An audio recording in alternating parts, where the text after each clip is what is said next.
Bhagavate Vasudevaya.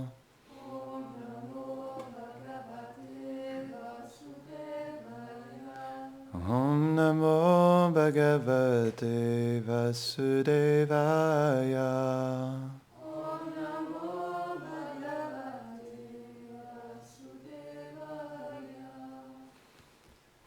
Bonjour à tous.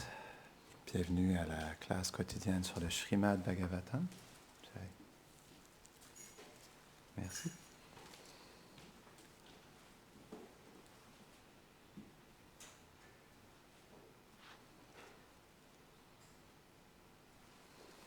Donc, nous sommes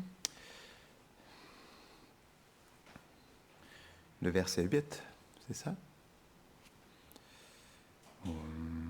Oui, hein? Verset 8. Oui. C'est la page 128. Sagodohana matram tihi griheshu kriya medinam avekshate mahabhagas tirti kurvam stadashramam sagodohana matram hi griheshu kriya medinam avekshate mahabhagas tirti kurvam stadashramam sagodohana matram hi griheshu kriya medinam avekshate mahabhagas tirti kurvam stadashramam. Quelqu'un voudrait répéter?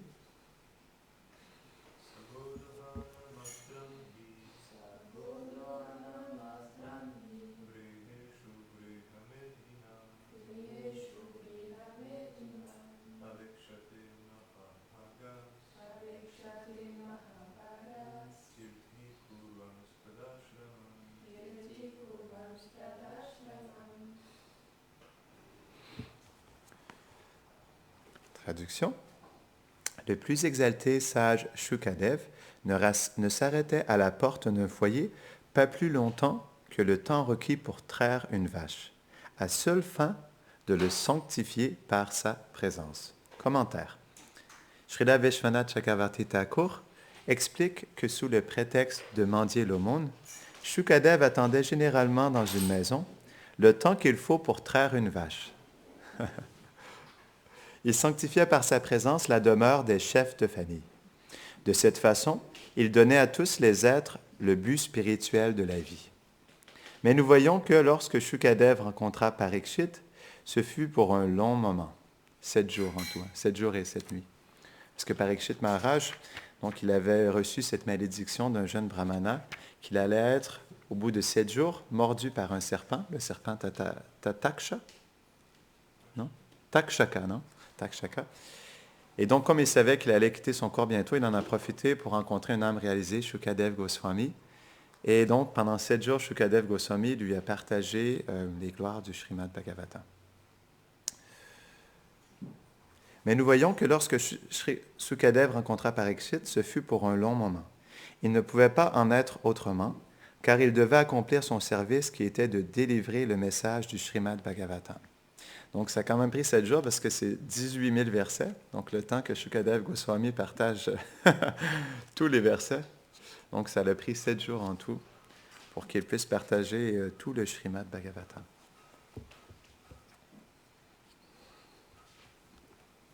Om Agyanatimirandasya Gyananjara Shrakaya Chakshurun Meditam Jena Tasmai Shri Gurave Namaha Shri Chaitanya Manobishtam Stapitam Jena Bhutale Swayam Rupa Kadamayam Dadati Svapadantikam He Krishna Karuna Sindhu Dinabandho Jagatpate Gopesha Gopika Kanta Radha Kanta Namostute Tapta Kanchana Gaurangi Radhe Brindavaneshwari Vrishabhanusute Devi Pranamami Hari Priye Vanchakalpatarubhyashta Kripa Sindhubhya Evacha Patitanam Pavanebhyo Vaishnavebhyo Namo Namaha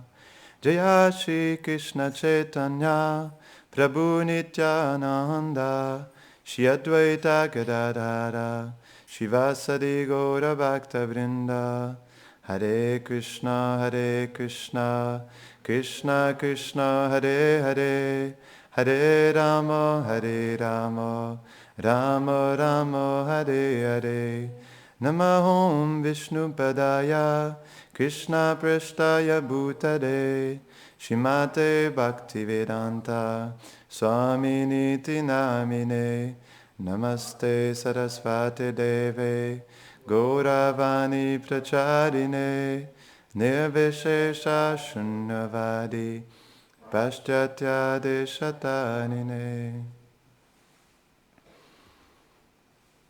Donc, j'aimerais bien demander les bénédictions à mon maître spirituel pour que je puisse partager les gloires du Bhagavatam aujourd'hui.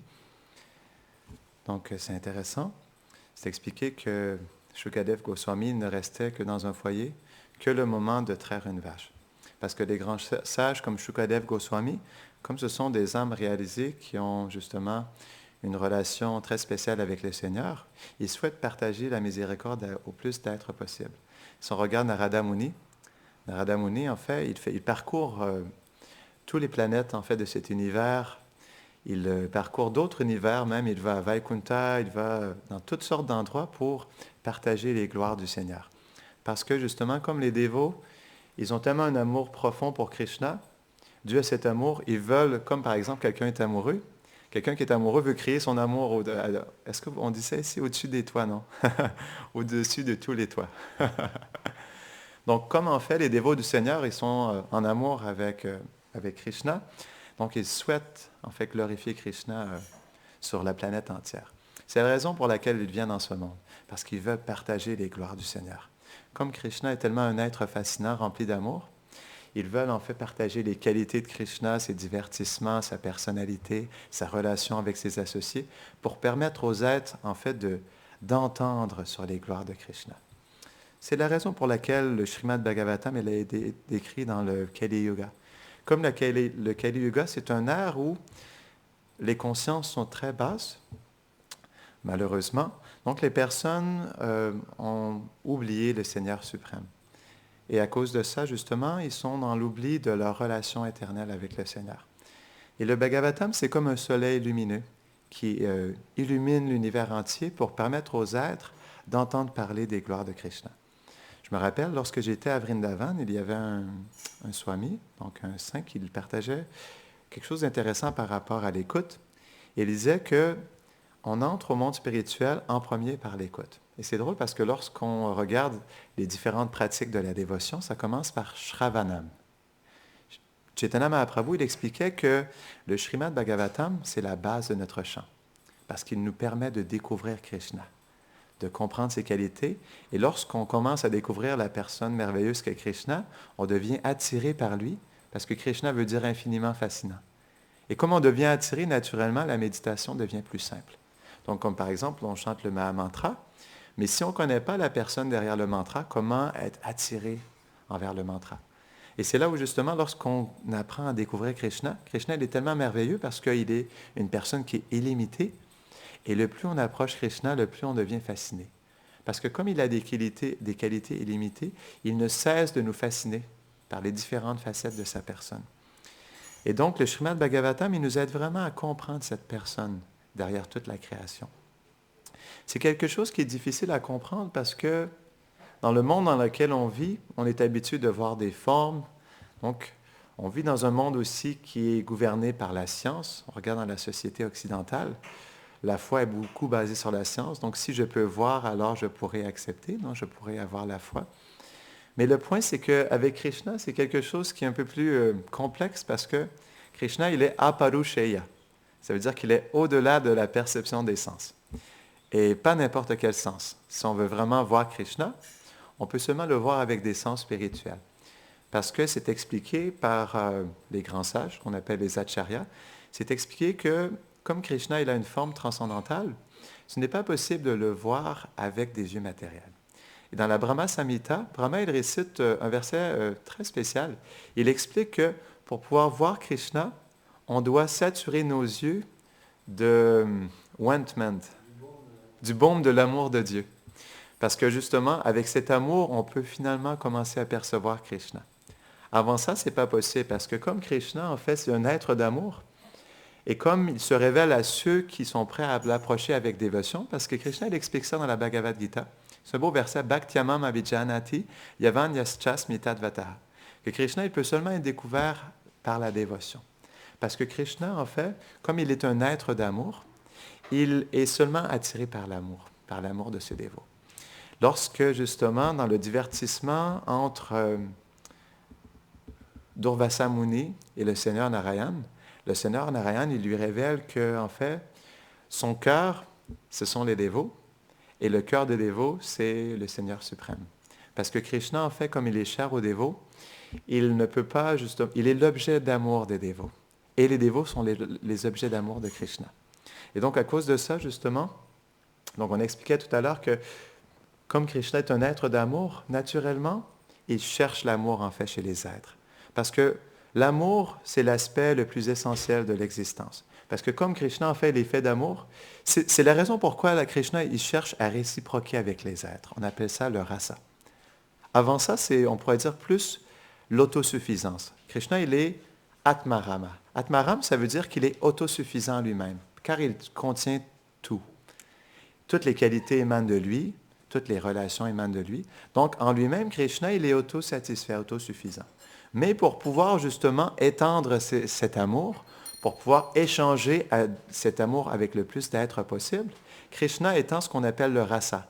Le rasa, en fait, c'est la base de toute la création. Pourquoi est-ce que Krishna décide de créer ce monde?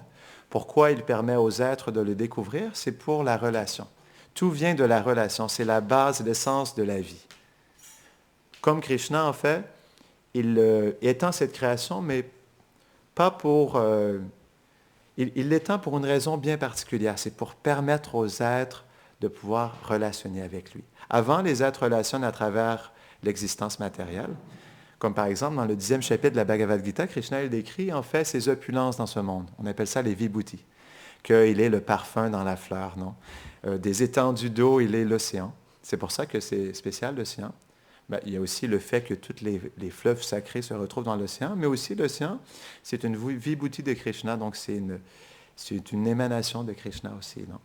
Donc dans ce chapitre-là, il révèle ces différentes qualités, puis à la fin, il dit que, en fait, toutes ces opulences, ce ne sont qu'une fraction de ma splendeur. Donc imaginez-vous la beauté de Krishna. Si toute la beauté en ce monde est qu'une fraction de la splendeur de Krishna. Ça m'a toujours impressionné ce verset. On peut voir à quel point Krishna, justement, il est infiniment fascinant. Tout ce qui nous attire en ce monde, tout ce qui nous attache, tout ce que l'on désire, en réalité, ça vient de Krishna. Parce que Krishna, il est la source de toutes ses qualités. Et on pourrait se poser la question, pourquoi alors on devrait justement se tourner vers Krishna? C'est parce que naturellement, Krishna, comme il est la source de toutes ses qualités, il possède toutes ces qualités qu'on retrouve dans ce monde, mais d'une manière infinie, illimitée. C'est comme un océan. Quand Krishna rit, c'est comme un océan de rire. Quand Krishna pleure, c'est comme un océan de pleurs. Quand il manifeste sa beauté, c'est comme un océan de beauté. Parce que de Krishna, en fait, émanent toutes les qualités infinies. C'est expliqué par Rupa Goswami. Il explique que l'âme a 50 des qualités de Krishna, mais d'une manière limitée.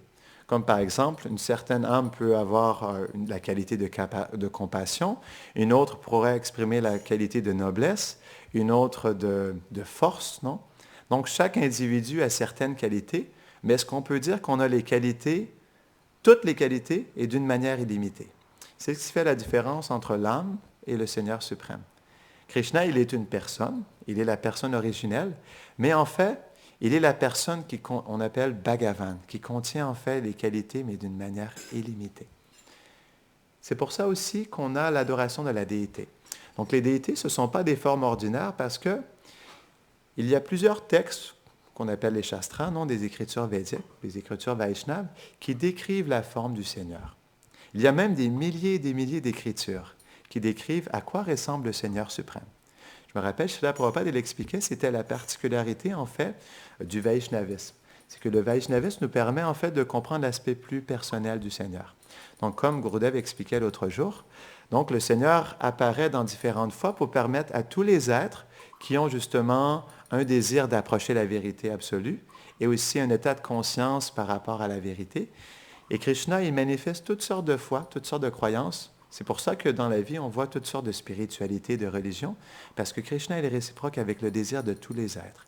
Et il permet à tous les êtres, selon leur état de conscience et leur désir d'approcher la vérité, de connecter avec lui. Non, il explique ça. Yeyatamam prapadyante tam stataiva bhajamiyayam. Que, en fait, il est réciproque avec le désir de l'être et en fait, il est la personne derrière tous les chemins que les gens prennent au niveau de la spiritualité. Mais dans le Vaishnavisme, on cherche à approcher la vérité absolue, mais plus d'une manière personnelle. Et c'est pourquoi l'adoration de la déité est quelque chose qui est essentiel parce que ce sont des formes de miséricorde. Malgré le fait que Krishna a une forme transcendantale qui ne peut pas être vue avec les yeux matériels, donc on expliquait que les yeux doivent être saturés avec le baume de l'amour, Krishna il est tellement miséricordieux qu'il permet aux êtres de ce monde d'apercevoir sa forme à travers la Murti. Donc la Murti, c'est la forme de Krishna qui se rend accessible pour que les êtres puissent voir avec leurs yeux sa forme transcendantale. Parce que ce ne sont pas des formes ordinaires. On expliquait qu'à la base, justement, la forme de Krishna, elle est décrite dans les Écritures sacrées. C'est même décrit aussi quels sont les symboles en dessous de ses pieds. C'est décrit en fait son âge, la teinte de sa peau, toutes ses qualités. Donc, même ses divertissements, ses associés, même ses parents. C'est pour ça aussi qu'on adore Nanda, Jashoda, Gopal, parce que Krishna, il vit dans une famille. Et pourquoi le Seigneur suprême aurait besoin d'une famille? En réalité, c'est simple. Comme Krishna, il est l'origine de toutes choses, on appelle aussi Krishna Rasaraj. Il est l'origine de toutes les relations. Qu'est-ce qui fait dans ce monde qu'une mère peut exprimer de l'amour pour son enfant? Comment est-ce que la mère peut avoir l'expérience de l'amour maternel pour son petit enfant? Non. Qu'est-ce qui fait que deux amis peuvent être des amis pour la vie et se partager leurs secrets les plus intimes? Le fait qu'on puisse expérimenter en fait ces relations, d'où viennent en fait ces relations? Quelle est l'origine de toutes ces relations? De ces sentiments qu'on expérimente dans la fraternité, dans la conjugalité, dans la parentalité. Il doit bien avoir une source à ces choses-là. Et c'est la raison pour laquelle aussi on adore cet aspect de la vérité absolue, pas seulement comme, par exemple, le contrôleur de tous les univers, mais aussi Krishna dans sa forme plus intime, comme un enfant qui, justement, a une relation d'amour avec ses parents. Donc, qu'est-ce qui fait qu'on est attaché à avoir des parents, non? D'où est-ce que ça vient, ce principe d'avoir des parents? Justement, Krishna, il explique dans la Bhagavad Gita qu'il est le Père, en fait, derrière tous les êtres vivants. Si on retrace, comme par exemple, on a des parents, qui avaient des parents, qui avaient des parents, qui avaient des parents, mais quels sont les parents originels? Quel est le Père originel? Donc, si on retrace, naturellement, on peut voir que dans l'histoire de l'humanité, qu'est-ce qu'il y avait justement derrière la civilisation romaine, derrière les Égyptiens, non? Derrière toutes ces civilisations, est-ce qu'il n'y avait pas une origine de toutes ces choses? Et comme justement dans cette vie, on a l'expérience de relations, on cherche les relations. Qu'est-ce qui fait que les êtres veulent se marier, veulent avoir des amis, non? Veulent avoir des professeurs? C'est naturel parce que c'est naturel dans la vérité absolue. Et comme en fait Krishna, il est l'origine de toutes les expériences, de tout ce qu'on peut expérimenter dans ce monde, comme il est la source de toutes ces choses, on ne peut pas enlever cette expérience de la vérité absolue. Parce que ça voudrait dire qu'on a une expérience de plus que la vérité. Donc on ne peut pas dire que nous, petites âmes conditionnées, pouvons avoir une expérience de plus que le Seigneur suprême. Donc naturellement, si on cherche les relations, si on cherche cet amour, si on cherche la réciprocité avec les êtres, c'est parce que naturellement, le Seigneur aussi cherche cela, non? À la base, ça vient de lui, non? Parce que comme il est l'origine de tous les sentiments, de toutes les expériences, Krishna aussi veut vivre ces expériences, Comment est-ce qu'on peut soustraire Krishna de ses expériences d'amour? Non. Mais c'est juste que la différence, c'est que la relation d'amour que Krishna il a avec les êtres, elle est sur un autre plan. Parce que si on regarde notre relation que nous avons avec les êtres dans ce monde, sont basées principalement sur le corps. Comme une mère va avoir une relation avec son enfant basée sur le fait qu'elle est une mère, non? Deux amis sur le fait qu'ils sont d'une même culture, d'un même pays. Et basé là-dessus, il y a une réciprocité, il y a une similitude, non? Mais en réalité, toutes ces identifications, toutes ces relations sont temporaires. Donc, on a des relations, mais c'est basé sur des choses qui sont temporaires. Ce n'est pas que ces relations, elles sont présentes dans l'éternité. Peut-être que dans mes vies passées, j'étais en Afrique et je n'étais pas justement avec les mêmes parents, je n'étais pas avec les mêmes sœurs et frères. Peut-être que dans cette vie, j'ai complètement une famille différente. Et je suis avec d'autres âmes spirituelles qui ne m'ont jamais connu auparavant. Donc, on voit qu'à travers les vies, justement, on cherche des relations, mais ce n'est jamais nécessairement avec les mêmes personnes. Tandis que la relation avec le Seigneur suprême, elle est éternelle. Elle n'a pas de début et elle n'a pas de fin. Elle ne se termine jamais. Et en plus, comme Krishna, il est la source de la perfection, il peut réciproquer parfaitement avec nous. Parce que Krishna, on expliquait qu'il était Rasaraj, il est le roi des relations. Il peut simultanément réciproquer parfaitement avec tous les êtres. Et il y a une belle histoire par rapport à cela. Lorsque Krishna il est allé à Mathura, donc lorsqu'il est entré dans l'arène, il y avait les résidents de Vrindavan qui étaient présents. Donc, il y avait les amis de Krishna. Il y avait aussi les résidents de Mathura, non? Il y avait les princesses de Mathura. Il y avait aussi des personnes qui étaient des ennemis de Krishna, comme Kamsa et ses amis, non? Qui voulaient la mort de Krishna. Il y avait même des yogis qui étaient présents, qui voyaient Krishna comme l'âme suprême. Il y avait des personnes qui étaient athées, qui voyaient tout simplement Krishna comme un corps matériel. Et donc, il y a un verset dans le Bhagavatam qui explique que Krishna, selon la conscience que les gens avaient et la relation qu'ils avaient avec lui, certaines personnes, comme par exemple Kamsa, ont vu Krishna comme la mort. Les femmes de Mathura ont vu Krishna comme l'homme le plus beau. Donc les amis de Krishna ont vu Krishna comme l'ami parfait, non, leur ami le plus cher. Les yogis ont vu Krishna comme l'âme suprême dans le cœur. Et les athées ont vu Krishna comme un corps matériel, donc quelqu'un, une personnalité ordinaire. Et Krishna, malgré le fait qu'il était juste présent, toi, seul, il était capable de réciproquer parfaitement, simultanément avec toutes les personnes qui étaient là pendant l'arène. Donc, cette histoire peut nous montrer que Krishna, malgré le fait qu'il y a une quantité, mais illimitée d'âmes spirituelles, comme Krishna, en fait, il peut se multiplier d'une manière illimitée, comme on voit par le principe de l'âme suprême. Krishna, il est présent avec chaque être. Donc, dans le cœur, il accompagne chaque être dans leur cœur. Même lorsqu'on prend le corps d'une coquerelle, non? D'une fourmi, d'un chien, Krishna nous accompagne aussi. Donc, ça nous montre à quel point il peut être personnel. Il est prêt à accompagner chaque être vivant dans le cœur de tous les êtres. Donc, ça aussi, ça montre que, justement, on peut avoir une relation personnelle avec Krishna. Krishna, il peut réciproquer parfaitement. Et comme en fait, il connaît parfaitement l'être, pas seulement dans ce qu'il est en ce moment, avec ses désirs, ses attachements et ses impressions, mais Krishna, il connaît l'être dans son éternité. Il voit l'être dans tout ce qu'il est dans son éternité, dans sa relation avec lui. Et ça, c'est quelque chose qui est intéressant. C'est que tous les êtres dans ce monde, même s'ils n'en sont pas conscients, sont éternellement des associés de Krishna. Parce que tous les êtres sont faits pour retourner à Krishna. Parce que naturellement, l'être, comme nous sommes des personnes, Krishna il explique dans la Bhagavad Gita que l'être ne peut arrêter d'agir un instant. Comme nous sommes des personnes, nous cherchons l'activité. C'est pourquoi on s'investit tellement dans ce corps matériel. On cherche à faire des activités, à faire des choses, à bouger. C'est naturel parce que l'âme est une personne. Et Krishna, comme il voit justement cet aspect personnel chez l'être, lorsque l'être, par l'association avec des personnes saintes, dans leur association, commence à découvrir Krishna, Krishna graduellement se révèle à l'être pour qu'il puisse développer sa relation avec lui.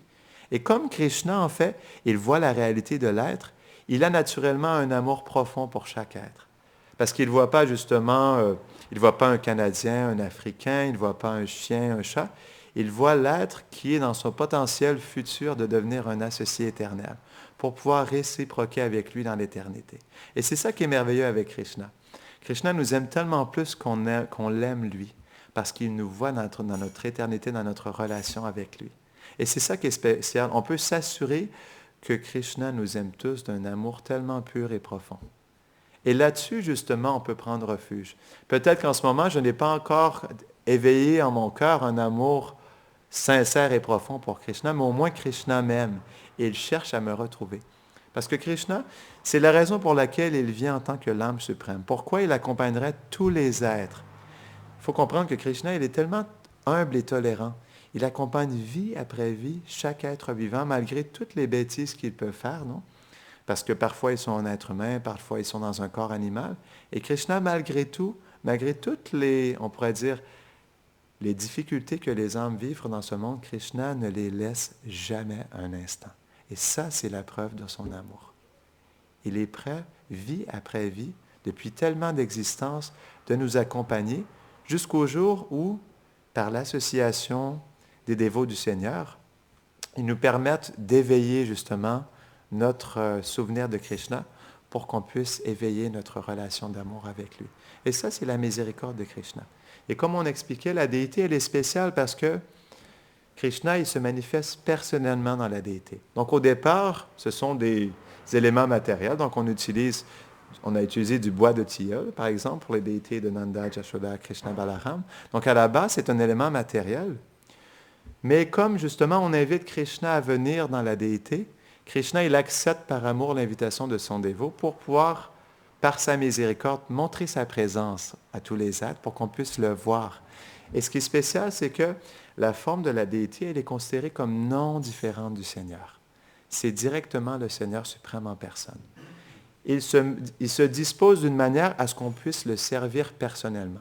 Et c'est là où l'adoration de la déité, c'est quelque chose qui est très spécial, très dévotionnel, parce qu'on peut leur donner un service personnel, parce qu'ils sont personnellement présents. Et ils se mettent disponibles pour qu'on puisse les servir. Et c'est ça qui est tellement spécial.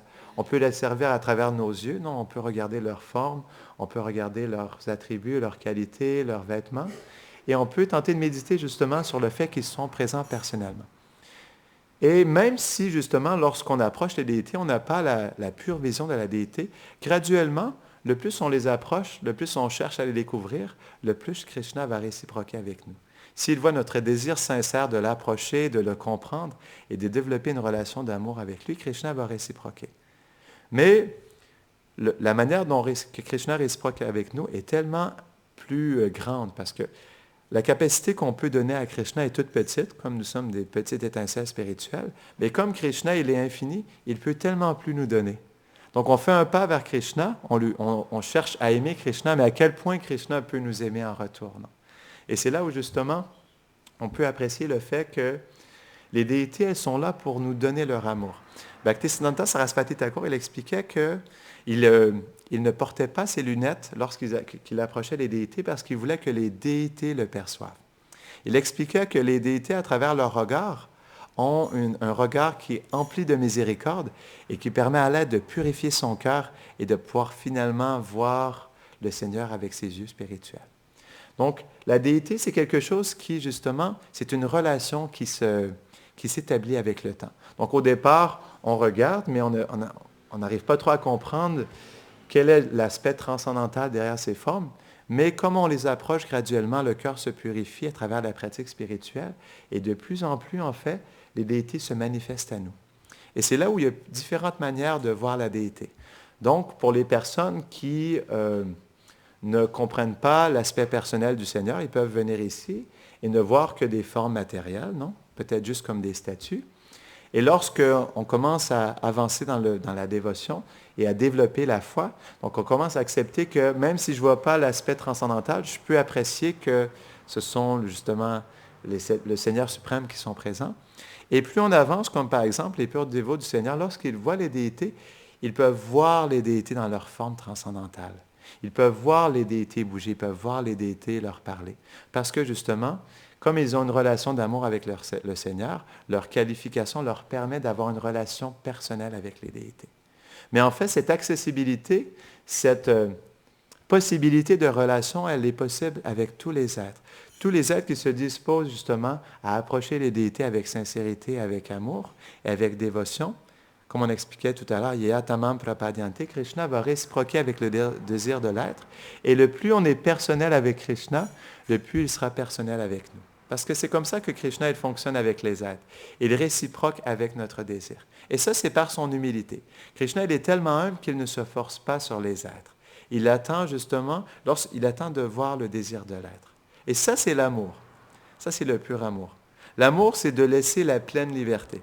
Comme Krishna nous aime profondément, il nous laisse complètement libres. Et c'est pour ça que malgré le fait qu'il est présent dans le cœur, vie après vie, il ne nous force pas à le retrouver. Il sanctionne nos désirs selon nos impressions passées. Donc, il sanctionne nos désirs selon ce qu'on désire et ce qu'on mérite, le karma, non? Et il continue à faire ça jusqu'à temps qu'on décide de se tourner vers lui. Et lorsqu'on se tourne vers lui pour le fait d'avoir une relation avec lui, c'est à ce moment que Krishna est réciproque. Et ça, c'est par amour, c'est par humilité. Et ça, c'est ce qui fait à quel point Krishna il est spécial. Parce que par amour, il ne se forcera jamais sur les êtres. Il va toujours laisser la pleine liberté jusqu'à temps que l'être décide de vouloir réciproquer avec Krishna. Et à ce moment-là, Krishna, comme il est prêt à chaque instant à réciproquer avec l'être, comme il voit toujours l'éternité de la personne, il sera toujours disposé à se tourner vers l'être et justement l'accueillir et relationner avec lui. Donc c'est ce qui fait de la beauté justement de cet aspect personnel. C'est que le plus on est personnel avec Krishna, et le plus il va manifester son aspect personnel dans notre cœur, dans les déités, chez les dévots, dans notre service et dans notre pratique spirituelle. Donc on va terminer ici. Est-ce que tu voulais ajouter quelque chose avant qu'on termine?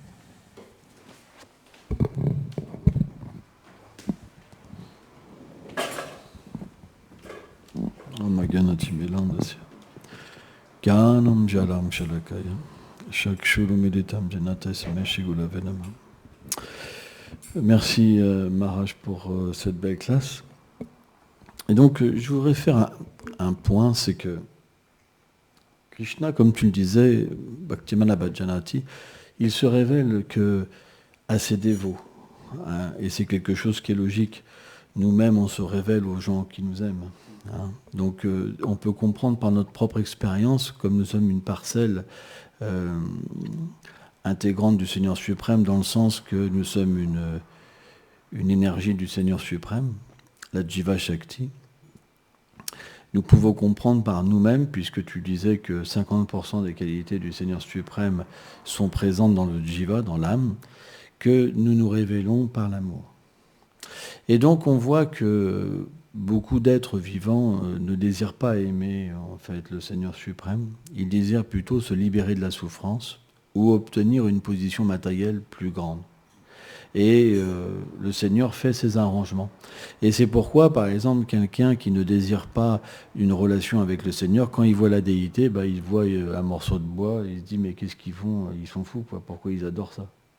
Mais ce qu'il y a de vraiment intéressant à comprendre, c'est que tous les plus grands sages de l'Inde, les âmes libérées, ont tous adoré la déité et ont tous réalisé que ce qu'ils avaient perçu du Seigneur suprême dans leur corps transcendantal, ils le voyaient exactement pareil dans la forme de la déité. Alors on pourrait se dire aussi, oui mais Dieu est partout, c'est vrai, il est partout d'une manière impersonnelle, mais il se manifeste sous la forme de la déité quand son dévot est présent, pour réciproquer aussi d'une seconde manière avec son dévot à travers sa présence physique dans le monde matériel. Ça veut dire que le dévot, il a deux façons d'adorer le Seigneur suprême, le sadhaka, une intérieurement dans son corps spirituel et une extérieurement avec son corps matériel. C'est la raison aussi pourquoi le Seigneur se manifeste comme ça. Et une chose qui est très importante, c'est que la déité, pourquoi on considère que c'est une manifestation de miséricorde? Parce que Krishna, on ne peut l'approcher que quand on est pur. Tant qu'on n'est pas pur, on ne peut pas rejoindre ses divertissements. Par contre, à travers la déité, n'importe qui peut le voir, l'adorer, l'habiller. Et c'est en ça que c'est une miséricorde inconcevable. Et Krishna, au fur et à mesure qu'on prend soin de lui, au fur et à mesure il prend soin de nous, et il révèle la relation qui existe éternellement entre nous et lui. Donc on peut considérer que le temple, et les Écritures expliquent que ce n'est pas un endroit matériel. Krishna lui-même, il dit que l'endroit où la déité, ma déité est présente, c'est un endroit transcendantal. La forêt, c'est la vertu, par exemple. La ville, c'est la passion, par exemple. Et des endroits comme les abattoirs, c'est l'ignorance. Donc, c'est pourquoi ceux qui vivent dans le temple et ceux qui servent la déité dans le temple, ce sont déjà des associés éternels du Seigneur suprême, parce qu'ils participent à son divertissement. Il faut comprendre que comme la déité n'est pas différente du Seigneur, le Seigneur accomplit ses divertissements dans le temple. Ça veut dire que, quelle est la différence entre un pur dévot et un dévot encore néophyte? C'est qu'un dévot encore néophyte, il suit à travers des règles, donc c'est pourquoi il y a des règles, et c'est pourquoi ça paraît un peu compliqué. Mais sans règles, on ne peut pas réformer notre vie. Par exemple, si nous regardons dans ce monde matériel, il y a plein de règles. Par exemple, coronavirus en ce moment, les masques, faut faire ceci, cela. On est entouré de règles. Mais comme c'est des règles qu'on accepte, on ne trouve pas ça dur. Par contre, si on va dans un temple, on va se dire, il y a beaucoup de règles. Mais en fait, on ne vit que dans des règles. Partout, il y a des règles. Si vous ne vivez pas dans les règles, on s'appelle un hors-la-loi. Et on peut être pourchassé par la police et être mis en prison. Vrai ou pas? Est-ce que vous êtes d'accord avec moi? Hein? On est bien d'accord.